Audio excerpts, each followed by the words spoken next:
오늘은 마태복음 6장 16절부터 18절까지의 말씀을 함께 나눠보겠습니다. 마태복음 6장 16절부터 18절까지의 말씀입니다. 제가 봉독해드리겠습니다. 금식할 때에 너희는 외식하는 자들과 같이 슬픈 기색을 보이지 말라. 그들은 금식하는 것을 사람에게 보이려고 얼굴을 흉하게 하느니라. 내가 진실로 너희에게 이르노니 그들은 자기 상을 이미 받았느니라. 너는 금식할 때에 머리를 기름에 바르고 얼굴을 씻으라. 이는 금식하는 자로 사람에게 보이지 않고 오직 은밀한 중에 계신 내 아버지께 보이게 하려 함이라. 은밀한 중에 보시는 내 아버지께서 갚으시리라. 아멘. 오늘 본문에서 예수님은 금식에 관해서 말씀하고 계십니다. 하지만 사실은 이것 역시도 앞서 가르치신 그 주제, 즉 사람에게 보이려 하지 말고 오직 하나님 앞에서 행하라는 그 가르침의 연장입니다. 앞서서 예수님께서는 구제에 있어서도 그리고 기도에 있어서도 사람에게 보이려 하지 말라고 하셨는데 그것은 금식을 함에 있어서도 동일하다고 하십니다. 그러면 예수님은 어떤 이유로 구제와 기도에 덧붙여 금식을 말씀하고 계시는 것일까요? 구제는 긍휼히 여기는 마음에서 나오는 행위지만 믿는 자에게는 더욱 특별한 의미를 갖습니다. 왜냐하면 보통의 사람들에게도 있는 남을 불쌍히 여기는 마음에서 나오는 것이 아니라 하나님으로부터 긍휼을 입은 자가 불쌍하고 가난한 이웃에게 긍휼을 베푸는 것이기 때문입니다.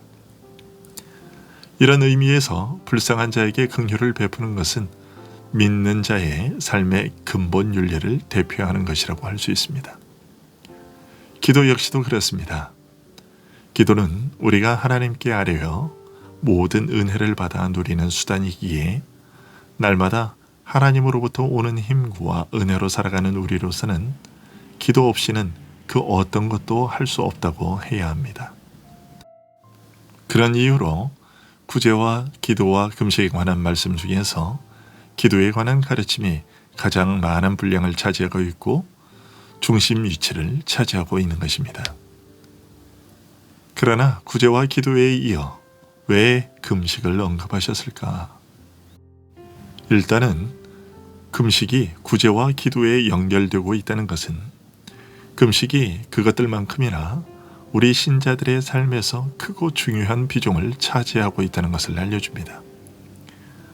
마태복음 9장과 마가복음 2장 그리고 누가복음 5장에서 바리새인들은 예수님께 나와 예수님의 제자들은 왜 세례 요한의 제자들과 같이 금식을 하지 않느냐고 문제를 제기하는데요.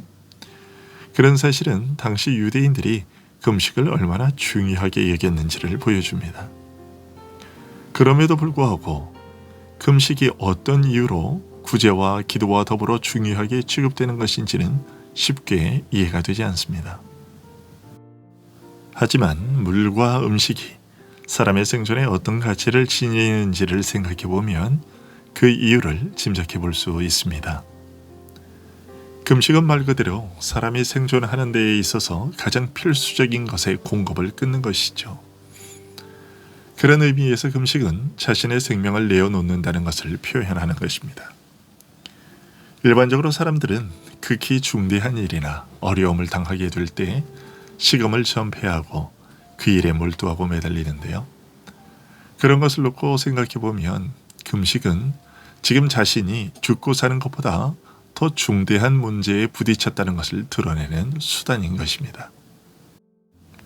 그런데 예수님은 오늘 본문에서 금식할 때 자연스럽게 나타날 수밖에 없는 그런 모습을 하지 말라고 하십니다. 즉, 금식할 때에 슬픈 기색을 내지 말라, 머리에 기름을 바르고 얼굴을 씻으라고 하십니다. 이것은 오늘날 단식 농성을 하는 사람들의 모습과는 극히 반대되는 모습입니다. 그리고 성경에 기록된 금식하는 자들의 모습과도 반대되는 모습입니다. 그들은 굵은 베옷을 입고 재를 뿌리고 애통하며 곡을 하며 금식했습니다. 그런데 예수님은 그런 모습으로 금식하지 말라고 하십니다. 무엇 때문일까요? 그것은 믿는 사람에게 있어서의 금식은 일반 세상 사람들의 것과는 조금 다른 의미를 가지고 있기 때문입니다. 믿는 자들에게 있어서 가장 심각하고 비참한 일은 바로 하나님 앞에서 죄를 범하는 것이라고 할 수 있습니다. 그들에게 닥치는 비참하고 두려운 일들이 모두 죄와 그에 대한 하나님의 진노로 말미암기에 불행의 근본 원인은 언제나 죄이기 때문입니다. 그래서 성경을 살펴보면 금식은 죄를 깨닫고 뉘우치며 자복하는 회개와 관련하여 아주 자주 언급되고 있는 것을 보게 됩니다. 사무엘이 미스바에 온 이스라엘을 모으고 금식하면서 죄를 자복하고 회개하였던 것이나 니느웨 백성들이 선지자 요나가 전하는 말씀을 듣고서 금식했던 것이 그 대표적인 예입니다. 하지만 믿는 자에게 있어서 금식은 단순히 염려와 불안과 두려움에 떨거나 슬퍼하는 것으로 그치거나 죄를 자복하고 회개하는 것으로 끝나는 것이 아니라 항상 하나님의 은혜를 적극적으로 바라고 구하는 것으로 이어졌습니다. 그리고 이런 독특한 성격 때문에 금식이 하나님께 사정을 호소하고 은혜를 구하는 기도와 밀접하게 관련되어 나타나는 것입니다. 다니엘서 9장에 기록된 다니엘의 기도가 그것입니다. 다니엘은 하나님의 심판으로 예루살렘이 황폐하게 된 일을 생각하며 금식을 작정하며 기도했는데 그의 기도는 죄의 자복과 회개로 그치지 않고 하나님의 긍휼과 은혜를 구하는 적극적인 기도로 이어졌습니다. 이처럼 하나님의 은혜를 구하는 기도와 함께 이루어지는 금식은 그 기도의 절박함과 간절함과 진실함을 나타내는 하나의 방편이었습니다. 시편 109편에는 상한 심령으로 하나님의 인자하심을 바라고 구하는 심정이 이렇게 나타나 있습니다. 금식함으로 내 무릎이 흔들리고 내 육체는 수척하오며 여호와 나의 하나님이여 나를 도우시며 주의 인자하심을 따라 나를 구원하소서. 한편 하나님께서는 이사야서 58장 3절부터 5절까지 해서 너희가 금식하는 날에 오락을 구하며 너희가 오늘 금식하는 것은 너희의 목소리를 상달하게 하려는 것이 아니니라. 이것이 어찌 내가 기뻐하는 금식이 되겠으며 이것이 어찌 사람이 자기의 마음을 괴롭게 하는 날이 되겠느냐라고 하시며 금식의 적극적인 의미를 구체적으로 알려주셨습니다. 즉 금식은 일시적으로 모든 즐거움이나 쾌락을 끊고 마음을 괴롭게 하는 가운데 회개의 진실함과 은혜를 사모하고 바라는 간절함을 우리의 기도에 담아 하나님께 아뢰는 것임을 밝혀주신 것입니다. 그리고 고린도전서 7장 5절에서는 진실과 간절함을 담아 온 마음을 쏟아부어 기도할 틈을 얻기 위해 잠시 우리의 일상적인 욕구를 절제할 수 있음을 가르치고 있습니다. 성적 욕구와 더불어 인간의 가장 기본적인 욕구인 식욕을 절제하는 일, 즉 식음을 전폐하고 금식하면서 기도하는 경우도 결국 같은 뜻이라고 할 수 있습니다. 이런 경우는 금식이 경건의 유익을 위해 정당한 욕구를 스스로 제한하고 절제하는 한 가지 예라고 할 수 있습니다. 금식할 때 머리에 기름을 바르고 얼굴을 씻으라고 하신 주님의 말씀은 역으로 금식이라는 것이 일체의 모든 단장을 제하며 얼굴 씻는 기본적인 단장까지 놓아버린 채 오직 마음을 기도에 쏟아붓는 또는 오직 하나님께만 그 심령을 향하게 하는 자기 절제인 것을 암시하고 있습니다. 쉽게 말하자면 스스로 자신을 낮추어 겸비하며 삼가는 것이라고 할 수 있습니다. 구약 이스라엘에게 있었던 대속죄의 일이 바로 그런 날로 주어진 것이었고, 시내산에서 금송아지 우상으로 범죄한 이스라엘이 모든 단장품을 제하였던 것도 그런 것이었습니다. 즉 스스로 삼가며 하나님 앞에서 근신했던 것이죠. 또 누가복음 2장에 나오는 안나의 경우에도 주야로 금식했는데, 평생을 과부로 살아오면서 모든 육적 즐거움을 포기하고 절제하면서 오직 기도로 섬긴 것은 그녀의 경건한 삶을 증거하는 표였습니다. 특별히 죄나 회개와 상관없이도 어떤 중대한 결정을 내려야 할 경우 금식하는 것은 개인이나 교회로서 드문 일이 아니었습니다.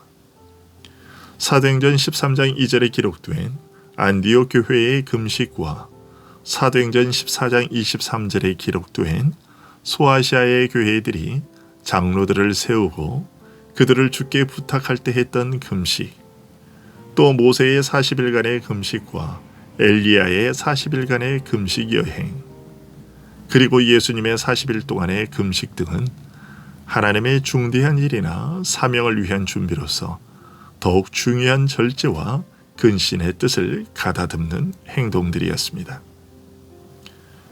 이처럼 금식이라는 것을 살펴보면 우리의 연약함과 비참, 죄악과 슬픔과 회개, 기도, 경건 등 믿는 자의 삶의 다양한 면들과 두루 연결되어 있는 것을 알게 됩니다.